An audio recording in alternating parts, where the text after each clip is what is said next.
گالری امروز و یه گالری نقاشی خیلی باحاله که با من همراه باشیم.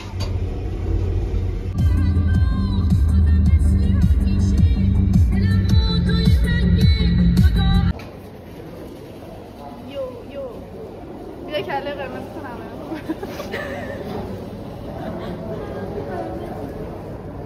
دوباره متروشی چرا؟ غذای خوشمزه.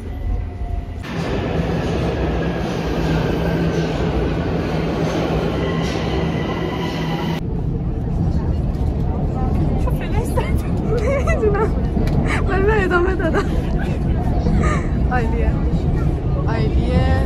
خوش جستم میگیره خدا یکم حسوده عزیزم.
باش بعسق باش بعسق بعسقیم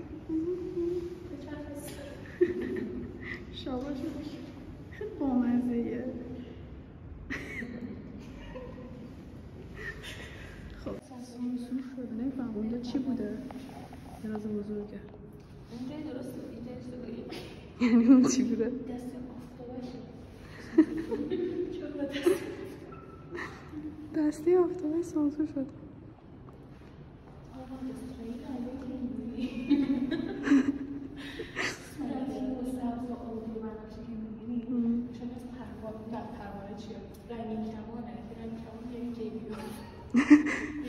LGBTQ Pride. خب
وقتی میگم کارو نکن اینجا یک آقایی هستش که کیه و گچی هم هست و شتک زده بیرون شاید بالشت شما چی؟ نظر حالا چرا نفات کنن که نظرتون شاید جالب بیده خب افقی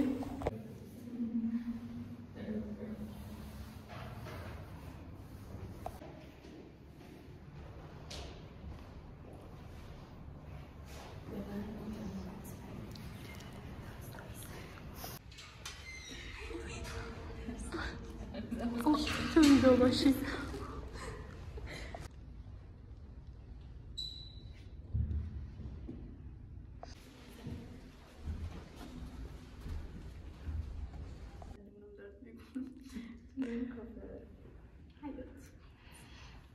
این باعث شده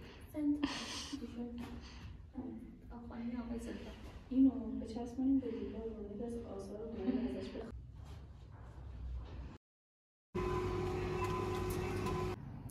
من برگشتم خونه، خواستم یکم صحبت کنم راجع به گالری. من کلا خیلی گالری گردی رو دوست دارم. بخوای آثار کسایی که حالا نقاش هستن که آثار مختلف خلق میکنن و ببینی، با طرز فکرشون آشنا بشین که از چه پالت رنگی استفاده میکنن، اصلا ایدهشون برای خلق اون اثر چی بوده، یعنی چی تو ذهنشون بوده و تو چه دیدی داری نسبت به اون اثر. یعنی وقتی که اون اثر رو میبینی چه چیزهایی به ذهنت میرسه و اینکه باعث میشه دیدم بازتر بشه، ایده های جدید به ذهنم برسه و خب لذت میبرم واقعا از این کار.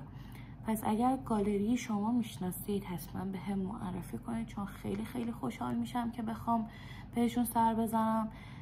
این گالری هم ادامه داره، براتون توی دیسکریپشن میذارم که اگر خواستید حتما برید ببینید آثارشون رو. همین دیگه، بازم مثل همیشه مرسی که ویدیو رو تا اینجا دیدید. حتما نظرتون رو به هم بگید تو کامنت ها، میخونمشون. و اینکه لایک و کامنت یادتون نره. اگر به همچین محتوای علاقه دارید، گالری گردی، روزمرگی، ولاگ و همچین چیزای علاقه دارید، حتما چنلم رو سابسکرایب کنید. و اینکه همین، تا ویدیوی بعدی بوس به کله هاتون. خدافظ.